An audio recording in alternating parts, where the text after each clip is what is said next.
Ka pasur mjaft debate të ashpra në mbledhjen e grupit parlamentar të Partisë Socialiste, ku Edi Rama ka reaguar mjaft ashpër ndaj Elisas Spiropalit dhe Damian Gjiknurit. Për të folur mbi çfarë ka ndodhur në këtë mbledhje, kam të ftuar në një lidhje direkte analistën e njohur zotin Fatmir Merkoçi. Zoti Merkoçi, falenderoj për intervistën.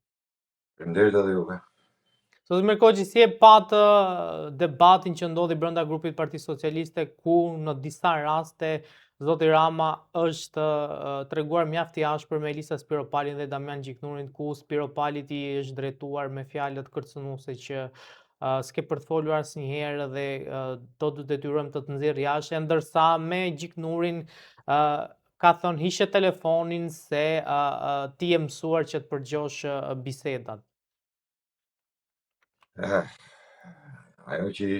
kemi diskutuar gjithmonë që brenda Partisë Socialiste nuk ka kompaktësi, nuk ka një drejtim të saktë, themi, por Rama çdo gjë e ka me atë narcizmin e vet, duke kaluar narcizëm, pastaj njeriu fillon atë bën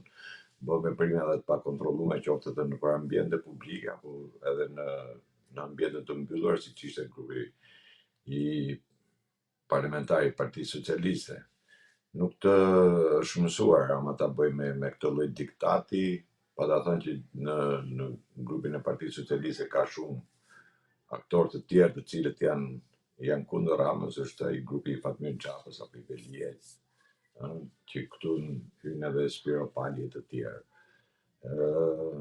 Dhe Rama gjithmonë është mësuar në atë pjesën që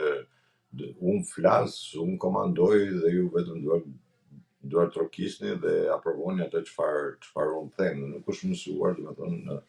në këtë lloj loje, por duke pas parasysh situatën që ndodhet Shqipëria dhe sidomos Partia Socialiste, tashmë kanë filluar të nxjerrin kokat, themi, në këtë pikë, të shfaqen grupet rivale, kërkojnë të shfaqen, pasi kanë thënë që ashtu siç Rama ju ka bërë presion deputetëve apo ministrat të tjerë, shtetarëve të tij me dosjet e tyre, tashmë i është kthyer pak a shumë në bumerang, sepse edhe këta kanë filluar të nxjerrin dosjet e tij apo bisedat që ky ka bërë me bartësit e tij. Kështu që në këtë momente Rama është në atë shkallën superiore të narcizmit, ku nuk lejon më askënd të flasi apo të thot diçka, apo të bëj një veprim jashtë kontrollit, duke i thënë Damianit që mos e mbaj telefonin se ti je mësuar të përgjosh, do thotë është dhënë sinjali që të gjitha kanë dalë nga mbledhja e grupit ose nga mbledhjet takimet që ai ka pasur vetë në kryeministri, kanë dalë nga persona që kanë qenë pranishëm aty dhe nuk ka se kush i nxjerri tjetër. Që ky është një presion i hapur, akoma më tepër ka shi grupi se ai kërkon ta majtë mbledhjen në këtë lloj situate që është, duke pas parasysh që ka një distancim total nga Bashkimi Evropian, qoftë edhe nga Amerika, por është pjesa tjetër që mori dhe goditin për sa i përket kapitujve që ky u mburr shumë për të nëse kemi hapur kapitull, të mbyllim negociatat, të fillojmë bëjmë këtë, ishte ajo arritja e madhe që kishte arrit. Ky lloj dështimi bëri tashmë që Rama ta nxjerrë në origjinën e tij dhe të tregojë atë narcizmin e tij, asgjë më tepër. Unë kam deklaruar gjithmonë që një sherr që do plasi në Partinë Socialiste Partia Socialiste do degenerojë më tepër se fakti që ishte opozita në përplasje kishte me Basha Berisha. Do jetë akoma më keq, do ketë një përplasje shumë më të madhe, shumë më tepër. Zoti Merkoçi, pse kjo përplasje me Elisa Spiropalin dhe sa mund ta dëmtojë Elisa Spiropali zotin Rama? Nuk është puna sepse Spiropali dëmton apo nuk e dëmton Rama. Rama është i dëmtuar në këtë pikë, por vajtjen tek klubi Çajin tregoj që Rama nuk donte që të futesh dikush tjetër aty përveç tij, pra ai të ketë gjithë komandën e gjës në dorë, por mos harrojmë se nga ana tjetër kemi edhe një spak në mes, ku e dini shumë mirë që Bashorti i Spiropalit ndodhet në SPAK dhe ka qenë disa herë në SPAK për të dhënë shpjegime për aferat që kanë ndodhur. Dhe këto janë përplasje brenda për brenda dhe mbajtja me dhunë e Ballukut acaroi pjesën tjetër të Partisë Socialiste, sepse tek e fundit duhet kuptojmë edhe një gjë që kur njeriu hyn atë rrjedhën politike, themi apo të karrierës, patjetër që do ketë edhe armiqësi brenda për brenda, sepse në politik nuk ka miq, gjithmonë janë kundërshtar. Miqësi në politik nuk ka, kështu që duke qenë se ky u tregua mjaft kokë fort për ta mos ta lejuar Ballukun të bjerë poshtë, domethënë, dhe duke urdhëruar gjithë grupin parlamentar dhe deputetët e tij dhe strukturat për ta mbajtur Ballukun, pra për ta afruar si e paraqiti si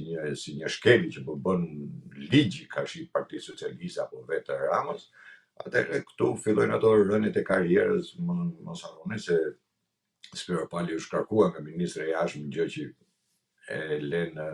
lë në dyshim të madh karrierën e saj, pavarësisht nga retorika që përdori Spiropali, që unë do të vazhdoj edhe të bëj, por jemi të bindur të gjithë që bësh karrierë politike nëse je kundërshtari apo ta heq vizën, më mirë themi, kryetari, në mënyrë absolute nuk kem asnjë lloj karriere politike në atë parti. A besoni që kjo përplasje me Spiropalin do të vazhdojë akoma dhe Rama do detyrohet që ndoshta edhe ta përjashtojë nga partia? Janë flucka sapuni, dëgjoj, këto i kanë përdorur të gjithë partia gjatë gjithë 35 vjet, po marr vetëm 35 vjeçin e fundit, i ka përdorur këto lloj skemash. Nuk është se si ka përdorur këto lloj skemash, mos harroni se ka pas element shumë të fortë se sa Spiropali aty. Po ta nisim nga drejtorova Golli e të tjerë, ka qenë presidenti Mejdani, ka qenë Kiço, Blushi, kanë qenë shumë personalitete me peshë shumë të madhe në atë parti, të cilat janë larguar, dhe në momentin që janë larguar këta njerëz, që janë larguar po nga Rama, që janë larguar nga partia, Spiropali dhe Spiropalit e tjerë kanë fërkuar duar. Kanë fërkuar duar sepse kanë menduar që u hap rruga. Ajo që thash është çështje karriere tashmë, është çështje pozicioni, është çështje karriere politike, nuk është çështje ideologjike aty, se aty ideologji, ashtu nuk ka ideologji, nuk e njohim më atë lloj termi. Ideologjia në parti është korrupsioni. Nuk ka ideologji tjetër. Pra është vjedhje, korrupsion, çat mundi të marrim, ajo teoria e deklaruar nga vetë Rama, domethënë kapim çat kapim. Domethënë dhe këtu tashmë është edhe ajo kapim çat kapim në poste politike, tash në karrierën e tyre, dhe këta mendojnë, prandaj them që është sfumante të themi pjesa ideologjike dhe fillojmë tek ajo pjesa egoiste,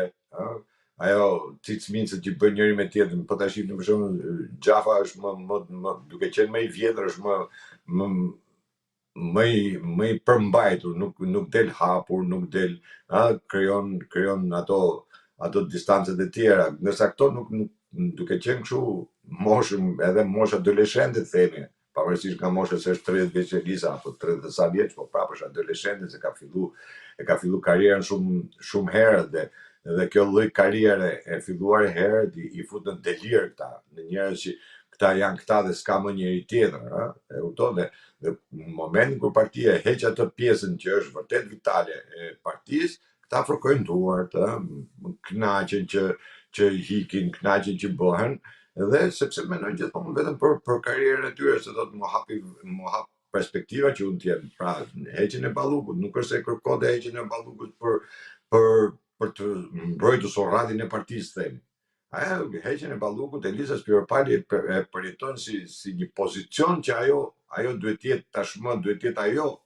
zëvendësuesja e Ballukut, dhe jo njëri tjetër. Dhe këtu fillojnë ato përplasjet njëri me tjetrin, dhe harrojnë që Rama, për shembull, ashtu si Shmer, ashtu edhe të hell, se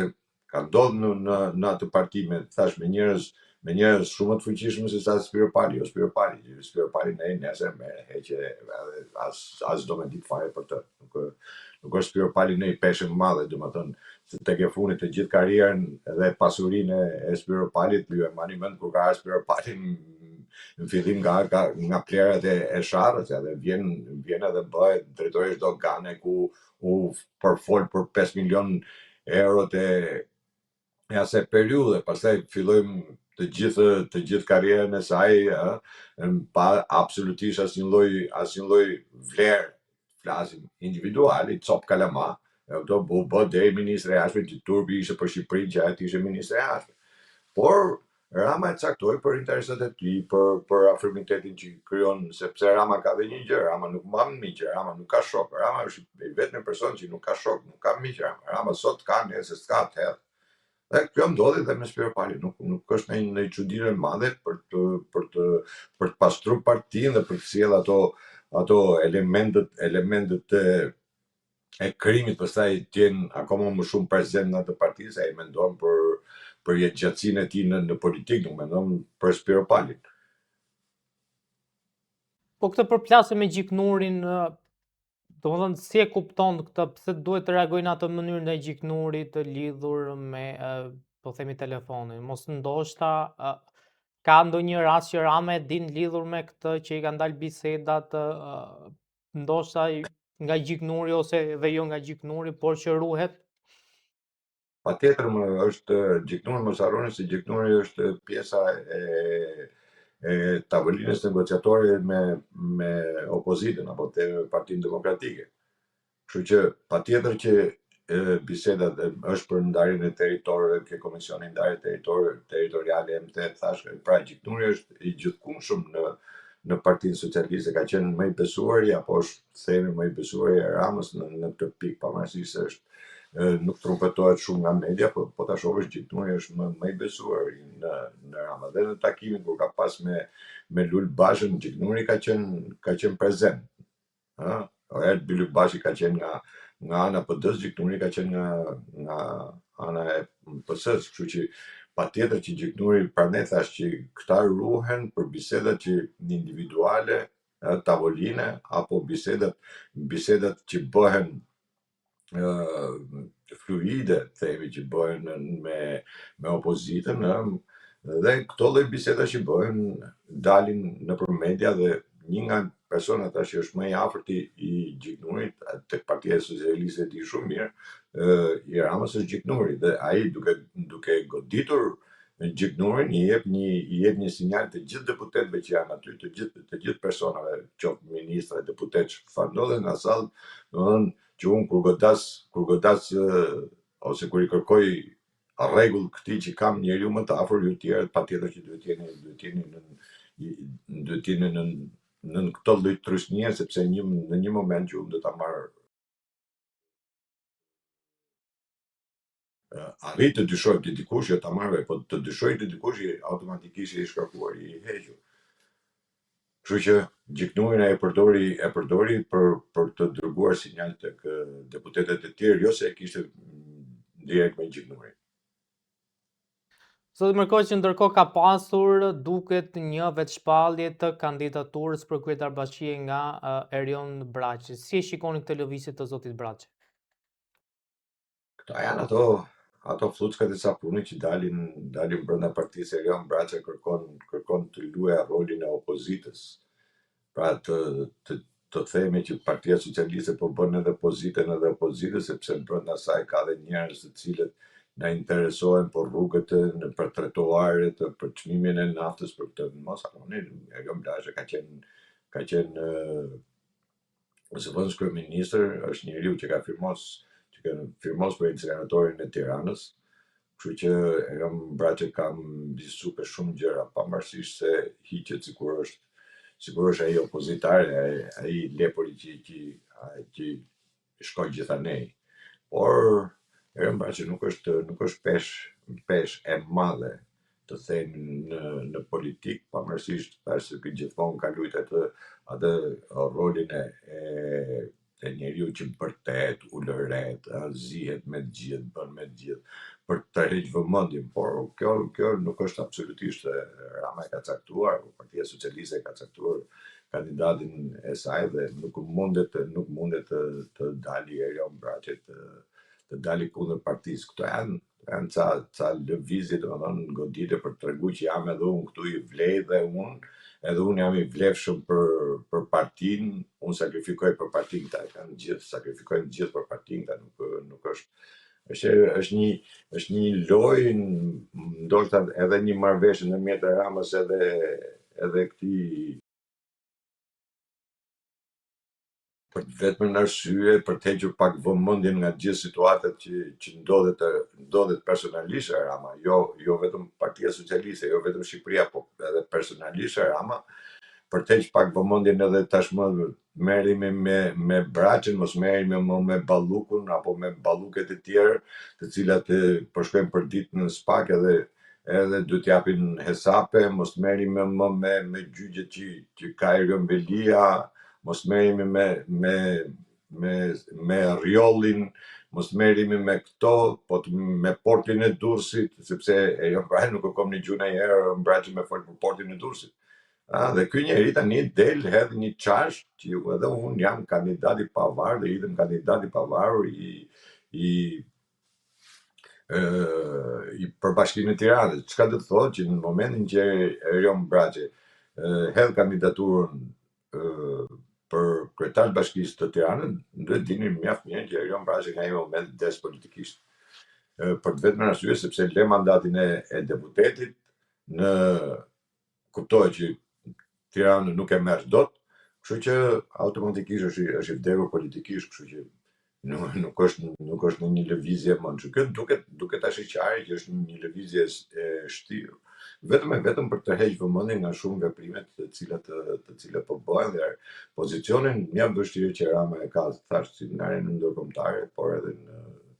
në situatën që ndodhet brenda vendit si kryeministri i Shqipërisë. Do të mërkoj si sa gjasa ka që edhe Braçi t'i dalë kundër Edi Ramës? Absolutisht nuk i del dot Braçi, asnjë nuk del kundër Ramës aty. Aty janë këto kakofonitë e këtyre personave tash të cilët kërkojnë nëpërmjet këtyre të bëhen personazhe për të pasur një mbrojtje që nesër mos ta heqi, ose në kuptimin që po ta heqi, më hoqi nga inati, më bëri nga inati. Këto janë cingërime apo glime, këto nuk janë lëvizje politike, se po të ishin lëvizje politike do isha plotësisht dakord. Po këto nuk janë lëvizje politike. Këto janë ato zënka, themi, në një tavolinë shoqërie ku plas në një debat, që bëhet duket sikur ka ngel hatri njëri, sikur po prap janë bashkë. Prap edhe Braçi nuk ikën Braçi nga Partia Socialiste, se edhe Braçi e di shumë mirë se gjithë ofiqet që i ka nga ajo parti.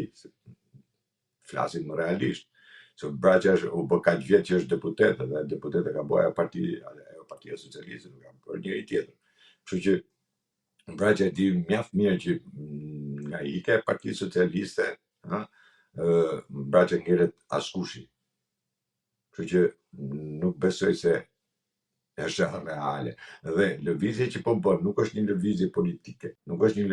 kjo duket tash qarë që është një lëvizje e shtirur, një lëvizje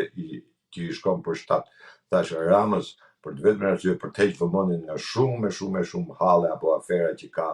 ka probleme, mos harrojmë se Rama tashmë kërkon të çojë ndryshimet e kodit të procedurës penale në parlament, dhe njerëzit mos merren me këtë që është shumë e rëndësishme për Shqipërinë, por të merren a do kandidoj Braçi apo s'do kandidoj Braçi. Pra është një tymnaj që hidhet për të bërë atë zhurmën, për të bërë ato momentet, për të bërë veprime të cilat merren mediat, mos merren me atë që thash që se thelbësore, por të merren me Braçën që nuk ka asnjë lloj vlere.